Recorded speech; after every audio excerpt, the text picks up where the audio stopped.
Can revolutionary ideals, born from this desperate cry for freedom, for equality, can they ever truly escape the pull of power? How easily can that dream, that vision of liberation, twist into something else? A new form of oppression, sometimes even worse than what came before. Today we're diving into a story that, despite it setting a farm, talking animals, offers this chillingly clear mirror to human history and to these cycles, these often brutal cycles of political power. It's one of those narratives that, once you've experienced it, you kind of look at the world a little differently. Makes you question things, narratives, power structures, maybe in a way you hadn't before. Welcome to the Deep Dive. Our mission today is to really embark on a comprehensive exploration of George Orwell's seminal allegorical novella, Animal Farm. And this isn't just some charming, simple tale about farm animals. No, it's a profound, really piercing commentary on power, on corruption, and, the tragic perversion of revolutionary dreams. We're going to unpack the narrative, chapter by chapter. We'll delve into its unforgettable characters and, try to extract the most important nuggets of knowledge, of insight regarding its allegorical significance. We want to connect its powerful insights to understanding, the dangers of totalitarianism, the insidious nature of propaganda, and that perennial human, or in this case, animal struggle for true equality. Our aim here is to offer you a shortcut, really, to being well-informed about a literary classic that remains incredibly relevant, maybe even more so today than ever. And for this deep dive, we're drawing directly from the full text of Animal Farm itself, which is great because it allows us to ground our discussion in Orwell's precise language, his narrative choices, and it ensures, a comprehensive and detailed exploration of its world and its message. It's a remarkably rich source, it really is, and it's just fascinating to see how meticulously Orwell constructs his argument right there within the story. Okay, so let's unpack this by starting with the mind behind the allegory. Arthur Blair, we all know as George Orwell, lived from 1903 to 1950. He was a quintessential English author, journalist, a man defined by, his keen intelligence, his really biting wit, and this profound, almost visceral awareness of social injustice. He had this intense opposition to totalitarianism, like in all its forms, and a deep passion for clarity in language, something we'll definitely see in his writing. And he had this deeply held belief in democratic socialism. He was just naturally curious, really enthusiastic about understanding the world, and frankly, skilled at explaining complex ideas clearly, which is why his work still hits so hard generation after generation. Yeah, and what's truly fascinating here is how Orwell's anti-totalitarian views weren't just, theoretical or intellectual ideas. They were forged directly in his own experiences. They shaped his perspective in a way, few other writers could claim. Think about his formative years as a police officer in the Indian Imperial Police in Burma. That was 1922 to 1927. That period gave him a direct, first-hand look at, the mechanics of colonial power, the abuses inherent in imperial rule, the stark injustices. It was like an education in oppression from the inside. And then even more impactful was his direct involvement in the Spanish Civil War, 36 to 37. He fought with the Republicans, got severely wounded, shot through the throat, actually. His experiences with the POUM, that's the Workers' Party of Marxist Unification in 1938, and then that deeply unsettling accusation against his wife, Eileen, rabid Trotskyism, they called it. Yeah, led to her being tried in absentia in Barcelona. It just brutally exposed him to the betrayals within political movements, even those supposedly fighting for liberation. That charge, rabid Trotskyism, for anyone unfamiliar, it was a grave charge during the Stalinist purges, often used to label and eliminate political opponents tied to Trotsky's rival ideology. Could lead to prison, execution.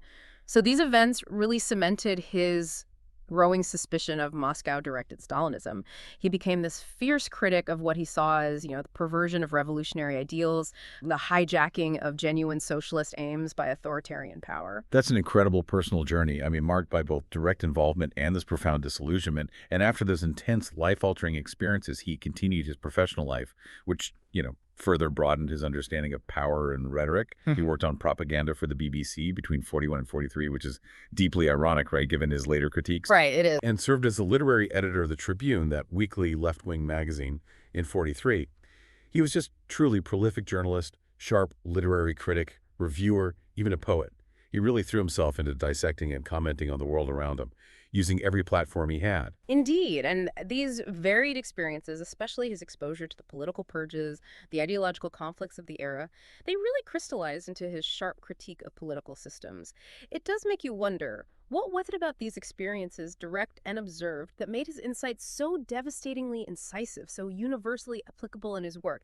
It wasn't just what he saw, but how he processed it, how he translated it. Orwell became one of the 20th century's best chroniclers of English culture, sure, but his reach was far beyond that. He's renowned not just for Animal Farm in 45, but also for that equally powerful dystopia, 1984, published in 49. In fact, the Times in 2008 ranked him second on a list of the 50 greatest British writers since 1945. That just gives you a sense of his lasting impact, the enduring relevance of his warnings.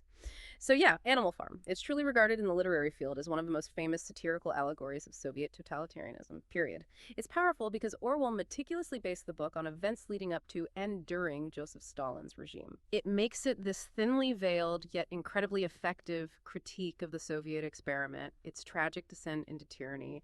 He didn't just tell a story, he crafted a living history lesson. And for you, the listener, grasping the core allegorical premise is, well, it's crucial. The plot is an allegory where the pigs on the farm, they play the role of the Bolshevik revolutionaries. They successfully overthrow, they oust the human owners, setting it up at first, anyway, as this commune where all animals are genuinely declared equal. As we'll see, the other animal characters, they have their distinct parallels in the real world. They represent various segments of society, different historical figures. But it's important to remember these comparisons aren't always exact one-to-one matches. Often they represent generalized concepts, archetypes, maybe universal human traits. And that broader applicability, that's precisely what makes the story so potent, so enduring. It lets the lessons transcend its specific historical origins. Exactly. The enduring significance of Animal Farm is just undeniable, which is why Time magazine chose it as one of the 100 best English language novels from 1923 to the present. If you connect this to the bigger picture, it really underscores the timeless nature of its message about political power, about human nature, which does beg the question, how does this allegory continue to resonate so deeply across generations, across cultures, long after the specific historical events it critiques have, faded from immediate memory? I think it's because the underlying human tendencies it exposes, that craving for power, the susceptibility to propaganda, the dangers of uncritical loyalty are, well, unfortunately, universal and ever present. Okay, let's set the scene for you right at the very beginning, Chapter 1. We're introduced to Manor Farm, a place just explicitly characterized by neglect, by the sheer incompetence of its owner, Mr. Jones. The very first description we get is incredibly telling. He locked the hen houses for the night, but was too drunk to remember to shut the pop holes. Now, this isn't just about a forgotten latch, right?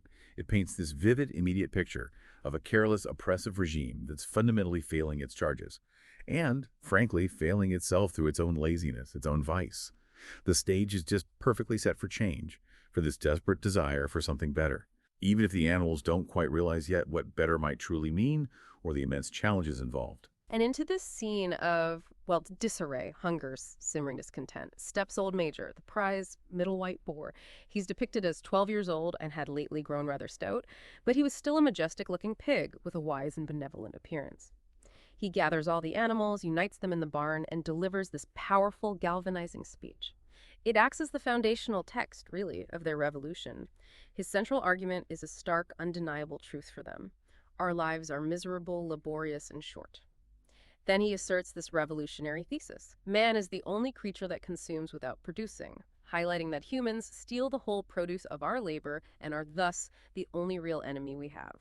This isn't just a complaint, it's a meticulously constructed, deeply resonant call to action. It articulates their shared suffering, identifies a clear oppressor. What's fascinating is how he doesn't just describe their plight, he intellectualizes it, gives them a framework for understanding it. And from that powerful thesis, Old Major issues this truly radical call for liberation. Remove man from the scene, and the root cause of hunger and overwork is abolished forever. He doesn't just stop at critique.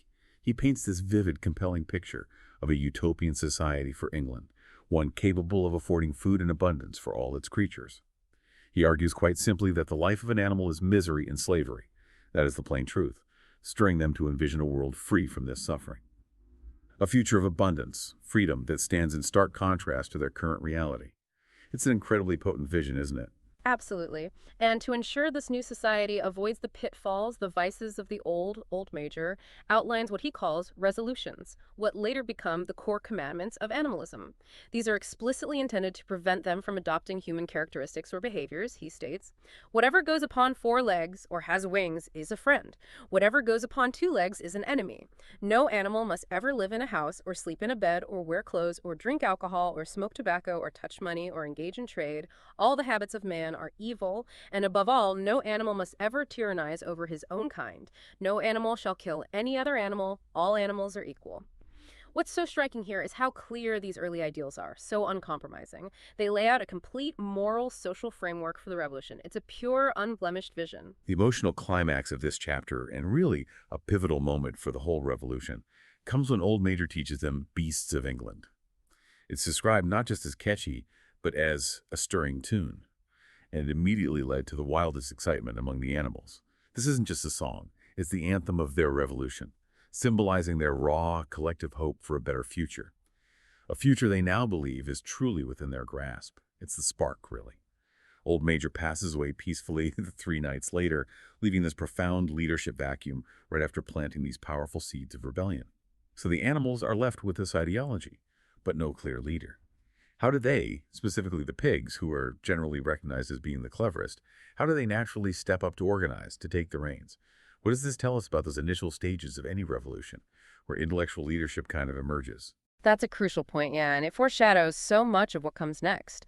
3 prominent pigs quickly emerge to formalize Old Major's teachings into this coherent system they call animalism. First, there's Snowball. He's described as a more vivacious pig than Napoleon, quicker in speech and more inventive, but not considered to have the same depth of character. He's the intellectual, the orator. Then there's Napoleon, a large, fierce-looking Berkshire boar. He's not much of a talker, but with a reputation for getting his own way. He's the silent, calculating operator. And finally, Squealer, characterized by his round cheeks, twinkling eyes, nimble movements, and a shrill voice, and renowned as a brilliant talker, known for being persuasive. If we connect this to the bigger picture, these distinct personalities, these skill sets, the ideologue, the strongman, the propagandist, they're archetypal figures, right, in many revolutionary movements.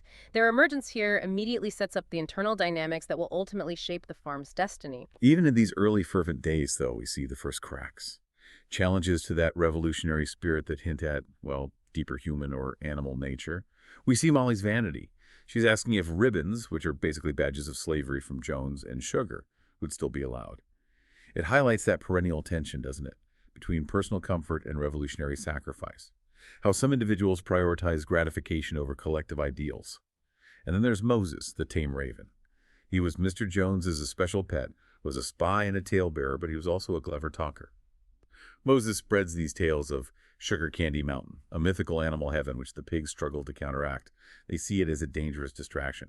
What does Moses represent here, allegorically? Moses, the raven, yeah, he's a really pertinent symbol of organized religion. He offers the animals this promise of an afterlife, Sugar Candy Mountain, where they'll rest from their labors. This serves a kind of dual purpose in the allegory. Initially, he's seen as a distraction by the revolutionary pigs because, well, he diverts attention from the present struggle for earthly liberation. But later, as the pigs become the new oppressors, figures like Moses, who preach patience and promise heavenly rewards, they often become tolerated, even encouraged by authoritarian regimes. Why? Because they pacify the working class, make them less likely to rebel against current hardships. It's a classic example of religion as the opiate of the masses, as Marx famously put it. The rebellion itself, it wasn't some meticulously planned coup. It was more a desperate, spontaneous reaction to Mr. Jones's escalating neglect. His extreme laziness meant his men were idle and dishonest, the fields were full of weeds, the buildings wanted roofing, the hedges were neglected, and the animals were underfed. When Jones forgets to feed them entirely, pushing them past their breaking point, their collective hunger, their rage, it just erupts into this spontaneous uprising. It quickly overwhelms Jones and his men, expels them from the farm. It does raise that question. Was the revolution an organized coup driven by ideology, or truly a desperate reaction born of pure necessity, a hungry rebellion against intolerable conditions? It highlights how severe oppression can, well, unwittingly sow the seeds of its own downfall. So, once Jones and his men are gone, the animals are left with the farm, their own farm, for the first time. They inspect the farmhouse, that opulent symbol of their former oppressor's luxury, with this mix of awe and maybe trepidation. After some deliberation, they wisely agree that the farmhouse should be preserved as a museum, and, significantly, that no animal must ever live there. It's a powerful symbolic statement, right? Committing to break entirely from the human past, rejecting the very trappings of power that had corrupted Jones. And to solidify their new structure, prevent a slide back into human ways, Snowball, using a paint pot and his new literacy skills, meticulously writes the 7 commandments on the barn wall. These are: 1, whatever goes upon 2 legs is an enemy. 2, whatever goes upon 4 legs or has wings is a friend. 3, no animal shall wear clothes. 4, no animal shall sleep in a bed. 5, no animal shall drink alcohol. 6, no animal shall kill any other animal. And 7, all animals are equal. This provides this clear, seemingly immutable blueprint for their new society. A foundational contract built on animalism, rejecting all human vices. What's crucial here is they represent the pure, uncorrupted ideals of the revolution. But right here, at the very moment of their triumph, right after the commandments are written, we see this subtle yet deeply ominous first sign: pig privilege, an immediate undermining of those ideals. As the animals prepare for the first harvest post-rebellion, the milk collected earlier that morning, it suddenly disappears. Napoleon, with this swift deflection, just states, "Never mind the milk, comrades. The harvest is more important. Comrade Snowball will lead the way. I shall follow in a few minutes. Forward, comrades. The hay is waiting." It seems like such an innocuous dismissal, yet it perfectly sets the stage for future power plays for deception. What does this tiny detail tell us about the insidious nature of power right from the get-go? That tiny detail is incredibly potent, isn't it? It reveals a key insight into the insidious nature of early power grabs. They often begin with minor, seemingly justifiable appropriations that are quickly covered up or redirected. The milk's disappearance is the first unacknowledged theft. It establishes a precedent. The pigs can take resources for themselves without explanation, without accountability. Napoleon's dismissal, linking it to the important harvest, that's a classic tactic. Deflect from inconvenient truths by invoking a greater shared goal. It plants the seed that some animals, by virtue of their leadership, might already be considered more equal than others, long before the commandment is officially rewritten. In the initial aftermath of the rebellion, Chapter 3 opens with this burst of, immense success and enthusiasm. The animals were working harder than ever, but this time the motivation is profoundly different. They're working for themselves, for their own farm. We hear that every mouthful of food was an acute, positive pleasure because it was the fruit of their own labor. Stark contrast to their old lives. And Boxer, the incredibly powerful cart horse, becomes the embodiment of this revolutionary fervor. He contributes immensely, adopting his personal motto, "I will work harder," and tellingly adding Napoleon is always right to his credo. This shows both that incredible, almost innocent spirit of the working class and, the subtle, dangerous seeds of unquestioning loyalty. This initial phase also details the structure of their new government, which, at first attempts to be democratic. The pigs, due to their perceived smarts, naturally take on the role of supervisors, directing, managing the other animals, though not yet doing manual labor themselves. Sunday mornings are dedicated to the meeting, a general assembly, where resolutions for the week are decided upon. It's noted there were frequent disagreements, stormy debates between Snowball and Napoleon during these meetings. It indicates an initial attempt at a democratic, if contentious, process. Ideas were still openly discussed, even if not always resolved peacefully. Highlights a period of ideological struggle before one side really gained dominance. And in their earnest attempt to build this truly animal society, free from human influence, they also tackle the vital task of animal education. The varying success here is quite telling, isn't it? Highlights the natural disparities within the community. The pigs, as expected, successfully learned to read and write perfectly. Muriel the goat could read somewhat better than the dogs, while the dogs learned to read fairly well. However, literacy proves a significant challenge for many. Boxer, despite his dedication, could not get beyond the letter D, and the sheep, hens, and ducks weren't able to learn the 7 commandments by heart. Even Molly only manages to learn to spell her own name. What does this uneven spread of literacy tell us about the vulnerability of an uneducated populace in a new political system? It tells us everything, doesn't it? The uneven spread of literacy here is crucial foreshadowing. It illustrates the fundamental vulnerability of an uneducated populace to manipulation. A population unable to read, unable to critically interpret information, is just ripe for exploitation. When the masses can't grasp the nuances of their foundational laws, they become utterly reliant on those who can read and interpret for them. Opens the door for leaders to rewrite reality. It's a classic tactic of authoritarian regimes. Control information, control the narrative. So, given these difficulties and the need for a universally understood message, Snowball makes this pragmatic decision. He reduces the complex Seven Commandments to a single, easily digestible maxim for the less intelligent animals: four legs good, two legs bad. This, he said, contained the essential principle of animalism. Now, while practical for widespread adoption, this simplification has profound implications. It meant the original, more nuanced ideals like no animal shall sleep in a bed or no animal shall kill any other animal could be easily forgotten or reinterpreted, especially for the birds, right? Who might question the two legs bad part, but are convinced by Snowball's explanation that wings count as legs. This simplification, intended to unify, also paved the way for the weaponization of ambiguity. By oversimplifying core principles, it became easier to twist their meaning later. The simpler version lacked the specifics that could challenge the pig's evolving actions. Which brings us directly to the first overt act of pig privilege, a moment that truly begins to chip away at that ideal of all animals are equal.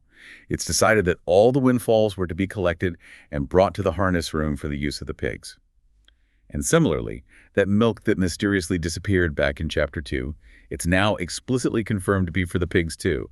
No longer subtle, it's an explicit declaration of unequal access, and it happens very early on. This isn't just a minor perk, is it? It's fundamental. Indeed, it's a monumental shift. And it's no coincidence that at the very moment privilege emerges, we see Squealer's role as the regime's propagandists truly begin to solidify. Because privilege always needs justification. He steps in with this elaborate, fear-based argument for the inequality. He argues, "Comrades," cried Squealer, skipping from side to side and whisking his tail, "surely there is no one among you who wants to see Mr. Jones come back." The classic line. Right. He claims pigs are brain workers, and the whole management and organization of this farm depend on us, he insists. It is for your sake that we drink that milk and eat those apples, to preserve their health, because if they fail, Jones would come back. This brilliantly illustrates a key insight into power dynamics: the tyranny of the familiar. The fear of reverting to known suffering can blind a populace to the emergence of new threats, making them complicit in their own re-enslavement by accepting necessary sacrifices from their new leaders. This moment is absolutely critical. For understanding the mechanics of a totalitarian takeover, it demonstrates how that foundational ideal, all animals are equal, is so quickly undermined. Not by brute force initially, but through a masterclass in linguistic alchemy. Squealer's rhetoric transforms blatant self-interest into communal necessity. The pigs are expertly portrayed as indispensable, their privileges recast as a protective shield, a sacrifice by the few for the many, all to protect you from Mr. Jones. It's truly chillingly effective, isn't it? It is, and it's a tactic we see throughout history. Absolutely. This manipulation works precisely because it taps into the animals' deepest fears while simultaneously flattering their sense of shared purpose. By framing pig privilege as a necessary evil for the good of all, Squealer not only justifies the inequality, but also makes the other animals feel almost grateful for the pig's burden. It's a psychological sleight of hand that is disturbingly effective. The news of Animal Farm's revolution, well, doesn't stay confined to the farm, obviously. It spreads quickly to the neighbors. Foxwood, owned by the easygoing Mr. Pilkington, and Pinchfield, smaller, better kept, owned by the shrewd Mr. Frederick. Snowball and Napoleon, still somewhat unified at this point, send pigeons to these farms, teaching the animals there the stirring tune of beasts of England. This outreach is crucial, right? Spreading their message, trying to ignite similar uprisings. Yeah, and the human farmers, naturally, were thoroughly frightened by the rebellion on Animal Farm and very anxious to prevent their own animals from learning too much about it. They responded by spreading false rumors, claiming the animals practiced cannibalism, tortured one another with red-hot horseshoes, and had their females in common. Classic scare tactics, trying to paint this terrifying picture of what happens when animals are left to themselves. But it's noted that these stories were never fully believed by the animals on other farms. Hints at the weakness of baseless propaganda when faced with a compelling alternative, like the hope in Beasts of England, highlights the initial human attempts to control information, instill fear, and their initial failure to do it effectively. This human fear and desperation culminates in what becomes known as the Battle of the Cowshed. Mr. Jones, plus men from the neighboring farms, mounts this full-scale attack to reclaim Animal Farm. But what's truly remarkable here is Snowball's strategic brilliance. He has studied an old book of Julius Caesar's campaigns found in the farmhouse, and he uses this knowledge to expertly lead the defense. They successfully ambush the men, drive them off. Boxer, ever the powerhouse, notably plays a crucial, if somewhat accidental role, pawing with his hoof at a stable ad. Showcases the raw, physical might of the animals even if he feels bad about potentially hurting someone. Both Snowball and Boxer are recognized for their valor in the battle. They each get the Animal Hero First Class Medal. A dead sheep, who gave her life, is posthumously awarded Animal Hero Second Class. This recognition acknowledges individual heroism within the collective struggle, helps solidify their shared identity. It also starkly contrasts with Molly's actions, right? Hiding in her stall during the battle shows the varying levels of commitment and courage among the animals when ideals are tested. Subtly introduces the idea that not everyone is equally dedicated, even in these triumphant early days. And to cement this victory, the collective memory of their struggle, the animals established two important anniversaries: the Battle of the Cowshed, October 12th, and the rebellion itself, Midsummer Day, to be celebrated each year. These celebrations are vital for solidifying that new collective memory, the identity of Animal Farm, reminding them of their unity, their shared triumph over oppression, forging a common narrative of liberation. As the revolution progresses and, well, the dream starts to falter, we see the early stages of its decline, perfectly exemplified by Molly's fate. She's spotted allowing one of Pilkington's men to stroke her nose, accepting lump sugar and red ribbons, blatant symbols of her former servitude, her vanity. Just 3 days later, Molly disappears, gone from the farm entirely, later seen pulling a spanking new dog cart for Republican, ribbon and all. Her departure is more than just a character leaving. It powerfully symbolizes the loss of those who prioritize personal comforts, those nostalgic, trivial trappings of the old ways, over the rigorous demands and ideals of the revolution. It's a defection driven by superficiality. Yeah, and following Molly's departure, the power struggle between Snowball and Napoleon just escalates dramatically. It becomes increasingly bitter.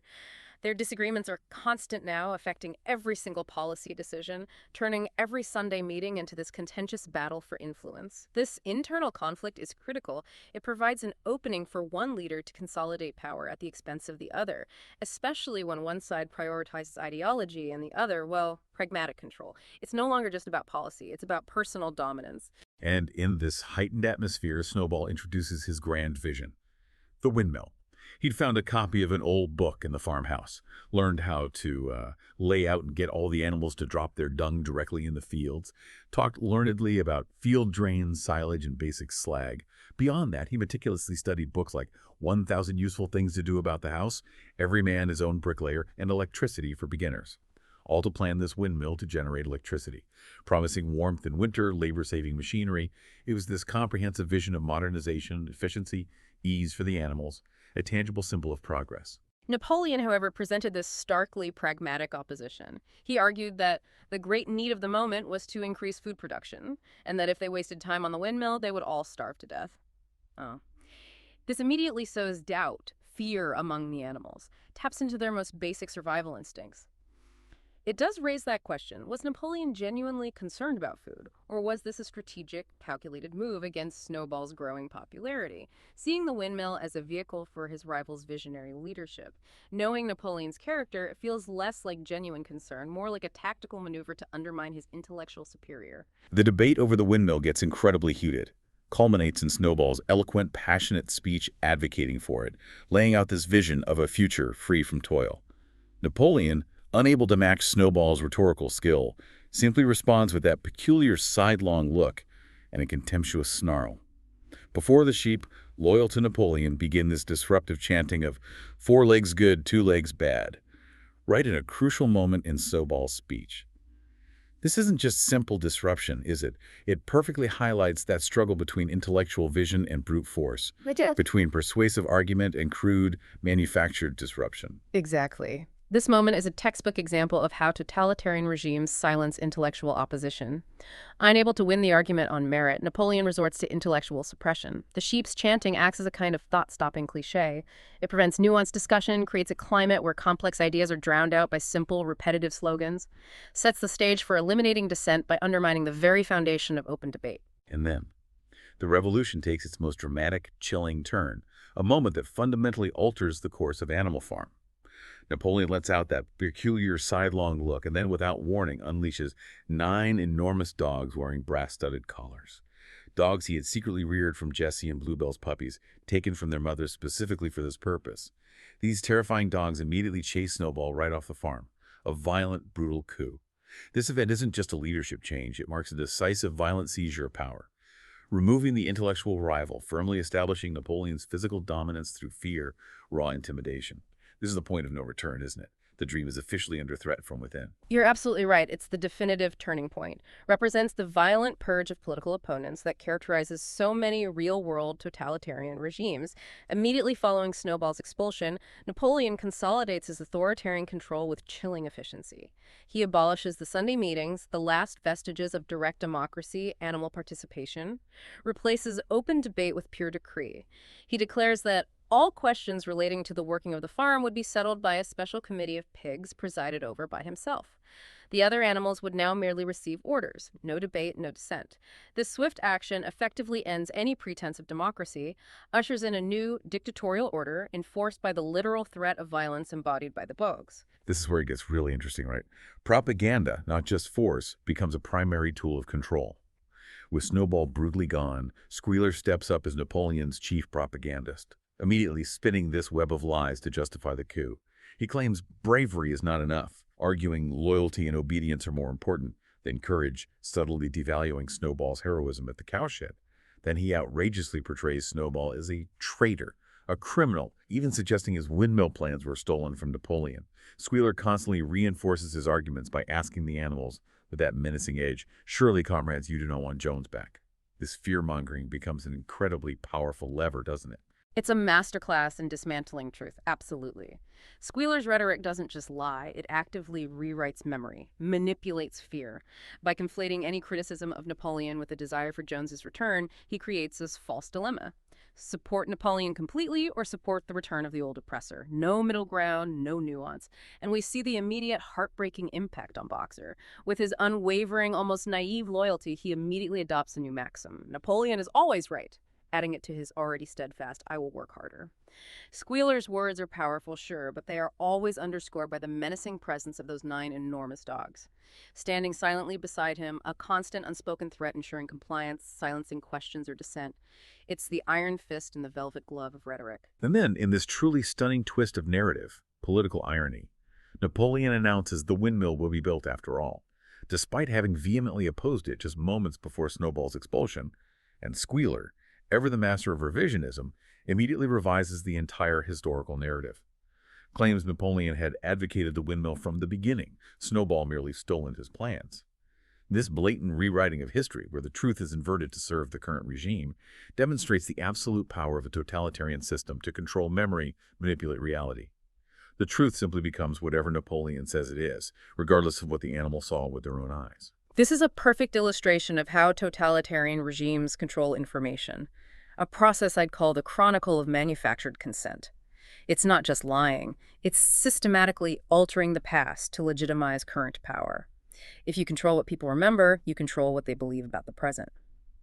The sheer audacity of claiming Napoleon supported the windmill all along, directly contradicting what the animals vividly recall, highlights the psychological warfare at play.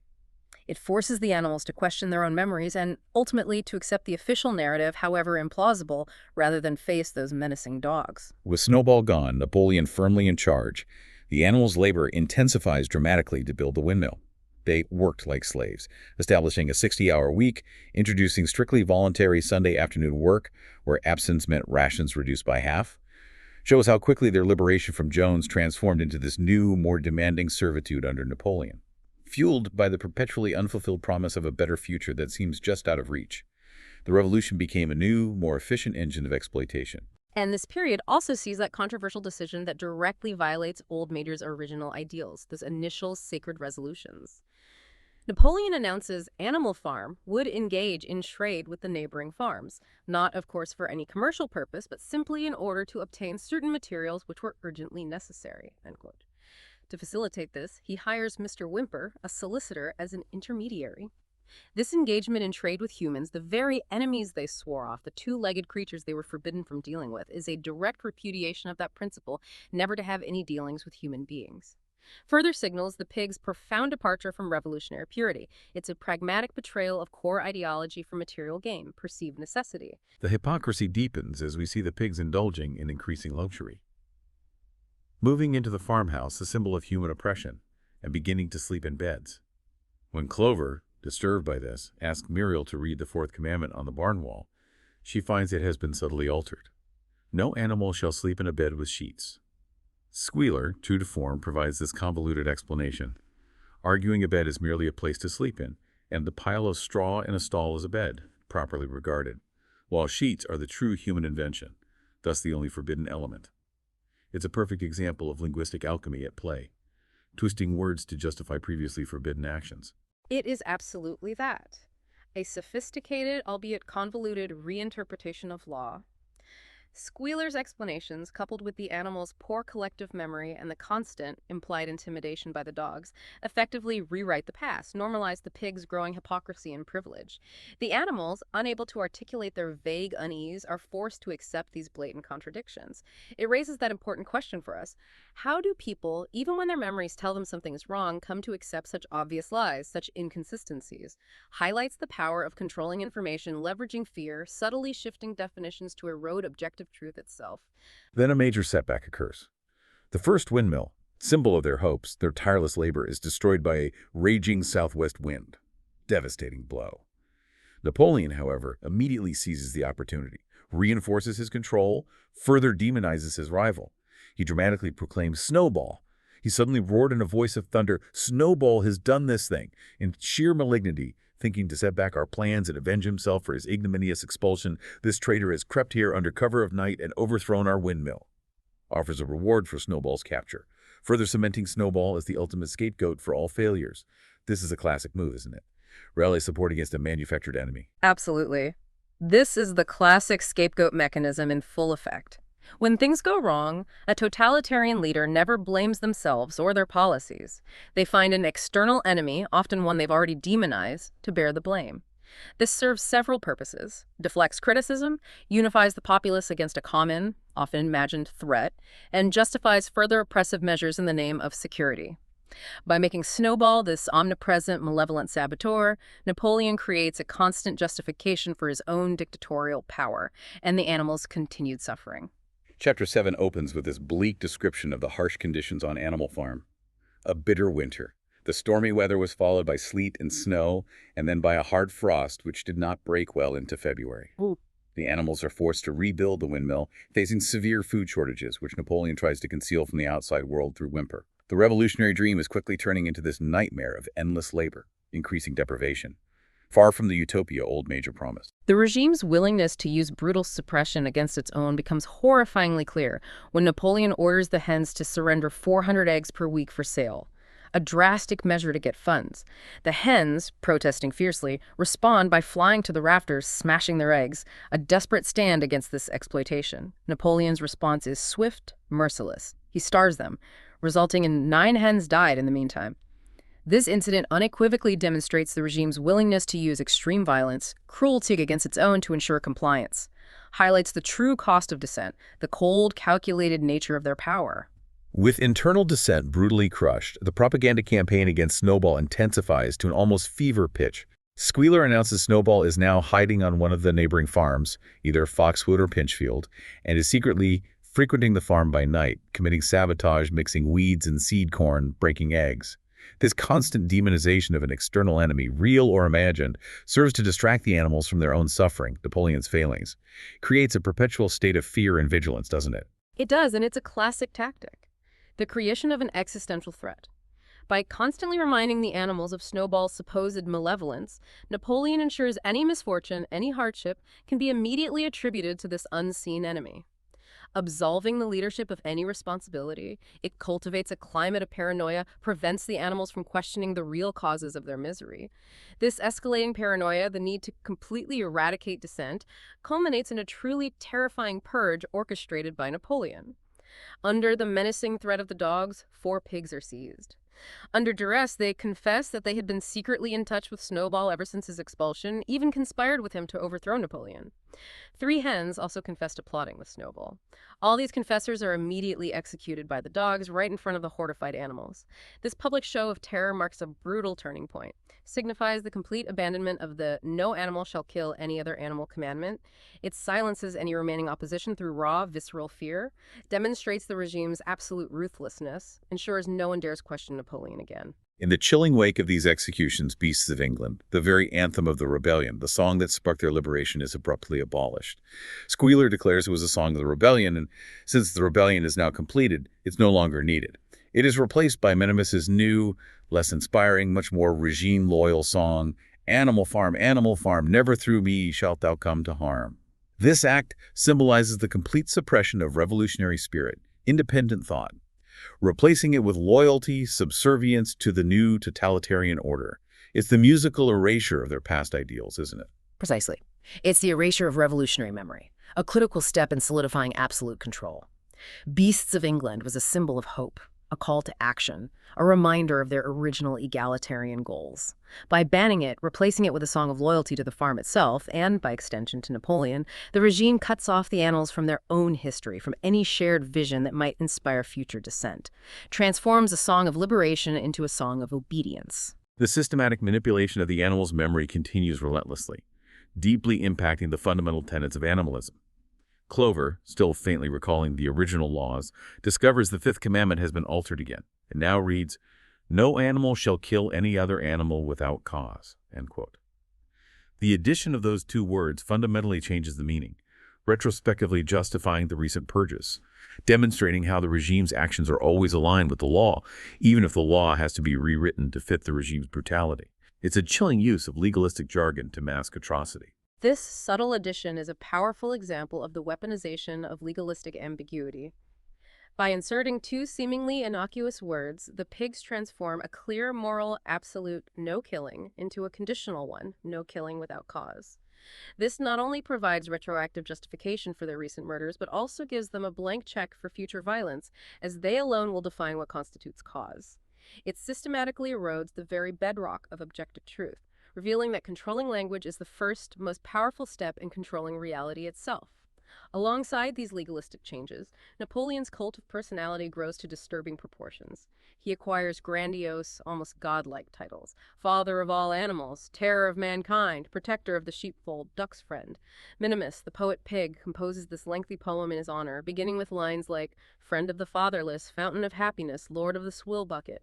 Oh, how my soul is on fire when I gaze at thy calm and commanding eye, like the sun in the sky, comrade Napoleon."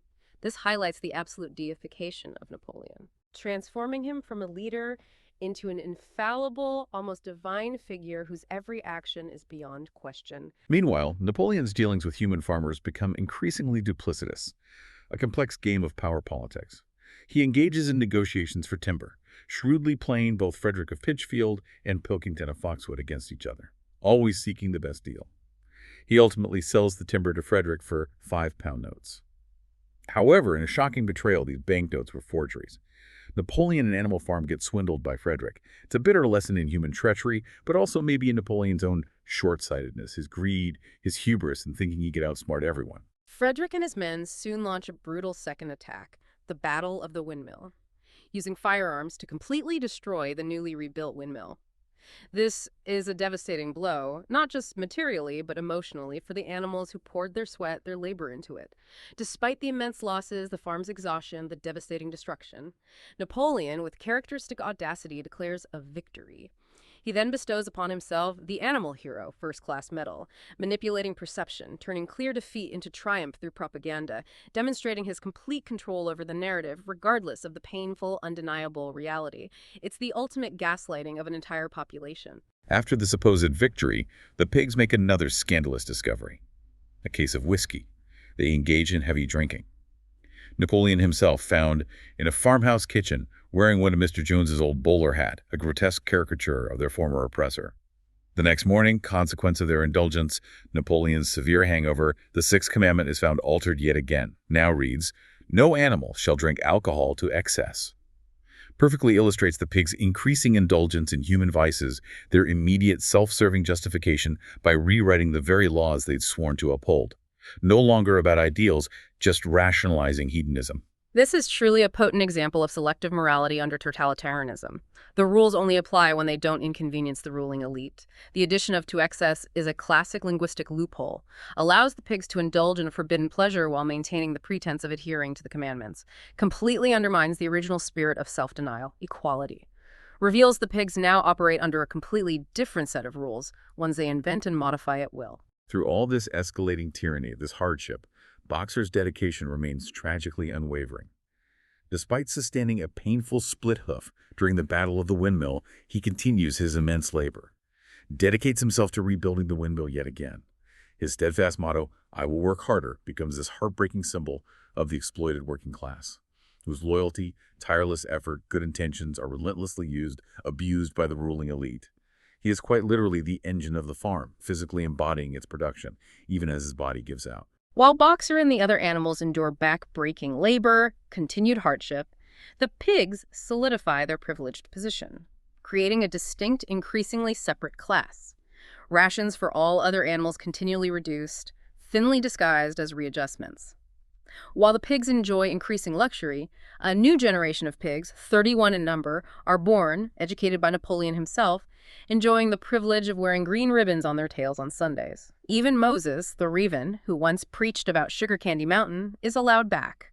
Continuing his tales, now given a gill of beer a day, shows the blatant class stratification, consolidation of power within a new elite, and the subtle ways the regime uses religion as an opiate to pacify the exploited, as we discussed earlier. Tragically, Boxer's tireless efforts eventually take their toll. He collapses. Overwork, illness, his body simply gives out.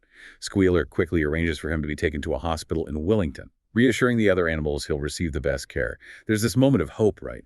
This desperate belief his sacrifices will finally be recognized, rewarded, that the system he serves so loyally will care for him. But then comes the shocking, gut-wrenching revelation. The ultimate betrayal of Boxer's loyalty, the initial ideals of the revolution. Benjamin, the cynical donkey who rarely speaks but sees everything, reads the sign on the side of the van that arrives for Boxer. Alfred Simmons, horse slaughterer and glue boiler, Willingdon, dealer in hides and bone meal. Oh, no. Boxer, the most loyal, hard-working animal, the embodiment of the working class, has been sold to the knacker. Squealer, with his usual cunning, utter lack of shame, fabricates this elaborate lie. Claims the van was recently purchased by the hospital, its old lettering simply hadn't been painted out yet. It's a testament to the animal's credulity, the pig's depravity, that such a transparent lie is swallowed. And the final sickening twist. Napoleon delivers this cynical eulogy for Boxer, praising his work ethic, loyalty, particularly highlighting his two maxims, "I will work harder," and "Comrade Napoleon is always right." But the true horrifying irony is revealed when the pigs acquire enough money to buy another case of whiskey for their own indulgence, implicitly using the funds from Boxer's sale to the knacker. This symbolizes the complete moral bankruptcy of the regime, showing how the lives, the sacrifices of the working class are literally liquidated to fuel the luxuries of the ruling elite. It's a stark, devastating conclusion to Boxer's selfless life, a final act of grotesque exploitation. Chapter 10 brings us to the ultimate chilling culmination of the pig's reign, a stark portrayal of the revolution's final corrupted form. Years passed. The seasons came and went. The short animal lives fled by. Many original animals who remembered the rebellion are now dead. Muriel, Bluebell, Jessie, Pincher. Jones, too, was dead. Snowball is forgotten, his memory systematically erased. Clover is now an old, stout mare, stiff in the joints and with a tendency to rheumy eyes, her memory fading. Benjamin, ever the stoic observer, is still cynical. But perhaps most tellingly, no one remembered the old days before the rebellion. The living memory of the ideals has faded, replaced by the new, grim reality, solidifying the pig's version of history as the only truth. While the animals' lives haven't improved, the farm itself, ironically, has undergone significant material progress. It is more prosperous and better organized, with 2 fields which had been bought from Mr. Pilkington, new machinery. The windmill is finally completed, but in a final twist of perverted vision, it's used for milling corn, not generating electricity, as Snowball originally promised, to ease their burdens. This highlights a crucial insight. The fruits of labor under totalitarianism rarely benefit the laborers. Instead, the advancements, the efficiency, overwhelmingly benefit the ruling class, the perpetuation of their power, not the initial revolutionary vision. It's a powerful illustration of the means becoming the end. Efficiency serving power, not welfare. We then witness the pig's full physical and social transformation, a truly unsettling sight that brings the allegory full circle. They are now fat and stout, do no manual labor, and have learned to walk entirely on 2 legs. Squealer is seen walking on his hind legs. Napoleon himself, the ultimate leader, seen carrying a whip in his trotters. They wear clothes, smoke pipes, carry whips, utterly mimicking their former human oppressors. The revolution has come full circle, but in the most perverse way possible. replacing one set of tyrants with another that is indistinguishable. This physical transformation is perfectly mirrored by the final, most chilling alteration of the Seven Commandments, the bedrock of animalism. Clover, with Benjamin's help, discovers the barn wall now only displays a single, terrifying commandment, a profound perversion of language and logic. All animals are equal, but some animals are more equal than others. This single overarching commandment encapsulates the total corruption of revolutionary ideals, the establishment of an overt, legally enshrined hierarchy, where the very concept of equality is twisted into its opposite. It's a profound commentary on how language can be manipulated to justify the most egregious inequalities. The narrative reaches its grim, climactic scene as human farmers, including Mr. Pilkington, are invited to Animal Farm for a formal tour, a dinner, an unthinkable act in the early days. During this meeting, Napoleon announces the farm's name has reverted to its original symbolic name, Manor Farm. This isn't just a name change, it's a complete repudiation of the revolution's identity. A definitive, public return to the old order, albeit under new management. A final, ceremonial burial of the animal's dream. During the dinner, the speeches, the toasts exchanged between Napoleon and Pilkington are incredibly revealing, a chilling testament to the regime's success. Pilkington praises the farm's efficiency, its discipline, explicitly noting the lower animals on Animal Farm did more work and received less food than any animals in the county. Wow, he actually praises that. He does. It's a terrifying endorsement of the pigs' oppressive methods from the perspective of the former oppressors. The humans admire Napoleon's regime not for its ideals, but for its effectiveness in exploitation. Napoleon, in turn, abolishes the use of comrade, discards the green flag, officially bans beasts of England, signifying the complete repudiation of any revolutionary symbols or sentiments. A final ceremonial shedding of all pretense, confirming their complete assimilation into the old order. And then the final iconic, deeply unsettling scene unfolds. The animals, drawn by sounds from the farmhouse, peer through the window, witnessing a quarrel during a card game between the pigs and humans. As they look from pig to man and from man to pig and from pig to man again, but already it was impossible to say which was which. It's a moment of profound, stark realization, a visual punch that underlines the entire allegory. What does this final, unforgettable image truly imply for us, the readers? This final scene implies a devastating truth about the cycle of oppression, the insidious nature of totalitarian power. It explicitly reveals that the new regime, born of revolutionary ideals, has become utterly indistinguishable from the old. The pigs, once liberators, have fully adopted the characteristics of their former human oppressors, their vices, their cruelty, their power structures. It demonstrates how unchecked power corrupts absolutely, how revolutionary ideals, once perverted, can lead to a system as oppressive, if not more so, than the one it replaced. This raises that important question for all of us. What vigilance is needed to prevent such a cycle from repeating in any society, even in seemingly democratic ones? The mirror Orwell holds up is for everyone. A stark warning that the outward form of power may change, but its oppressive nature can remain disturbingly similar. #outro. What a profound and often, unsettling journey we've taken through George Orwell's Animal Farm. From Old Major's inspiring, idealistic vision for a free, equal society to the pig's slow, insidious, ultimately brutal descent into absolute totalitarian rule. We've seen how easily revolutionary fervor, no matter how pure its origins, can be hijacked, warped for the benefit of a new, equally oppressive elite, sometimes even more ruthless than the one they overthrew. And the lessons gleaned from this deep dive are absolutely crucial for understanding our own world, offering powerful insights into universal human political patterns, the critical, often devastating role of propaganda, rhetoric in manipulating truth, rewriting history, the insidious erosion of language to control thought, memory, the dangers of unquestioning loyalty, even to a seemingly noble cause like boxers, and, perhaps most fundamentally, the seductive, corrupting nature of power itself, especially when unchecked. This highlights not just what happened in this allegorical tale, but why it matters for understanding broader historical political patterns in any society. This deep dive serves as a powerful reminder of the enduring, timeless message of Orwell's work. The inherent fragility of freedom, the absolute importance of critical thinking, and the constant eternal vigilance required to safeguard against tyranny, even when it arises from within your own ranks. It reminds us that all animals are equal is not merely a statement, but an ideal that requires constant active defense by everyone every single day. So maybe consider this provocative thought for your own reflections. In any society, When does that line between necessary leadership and absolute control begin to blur? And what specific forms of vigilance in discerning subtle shifts in language, in preserving accurate collective memory, and demanding accountability through collective action are truly required to prevent some animals from becoming more equal than others? This is a thought for you to mull over, explore further in your own understanding of the world, because the lessons of Animal Farm are, well, unfortunately, never truly outdated. Subscribe to the Timeless Tales podcast. Your stories, your time.